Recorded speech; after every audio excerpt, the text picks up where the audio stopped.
New at 10, a public health advocate is raising concerns over a new task force aimed to address the state's fentanyl epidemic. She fears it will result in more overdose deaths, not fewer. News specialist Debbie Worthen is live. And Debbie, the goal of the task force is to have more prosecutable cases. Yeah, and it seems like prosecute those who are involved in supplying fentanyl or drugs. It seems like a no-brainer. But Dr. Jen Plum, who runs the naloxone clinic in Salt Lake City, says fear of prosecution may mean fewer people called to report problems when it's a life or death situation.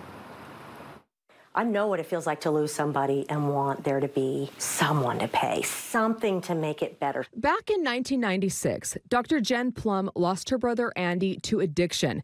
That's him on billboards. Stopping addiction is personal for her. This new task force? When we talk about increasing responses in an overdose in kind of a criminalized fashion, that's the thing I'm most worried about. She says the approach to allow law enforcement to hold more people accountable in an overdose death. You're going to discourage people from calling for that response. It is the deadliest drug that we've ever seen in the history of our country.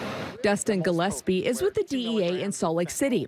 He says the goal of the Utah Drug Overdose Task Force is to crack down on big-time criminals. We're looking for serious offenders, the worst of the worst. He says people like Colin Shepard, a dealer sentenced just this month. The same man believed to have supplied drugs to two 13-year-olds in Park City who died back in 2016. We're looking for the distributor who shows a callous disregard for human life and is looking to target youth. Gillespie says the task force is meant to establish better training for agencies processing scenes where someone died from a drug overdose. There's a balance between holding people accountable, providing justice for those families, and allowing the public the opportunity to feel like they can come to law enforcement.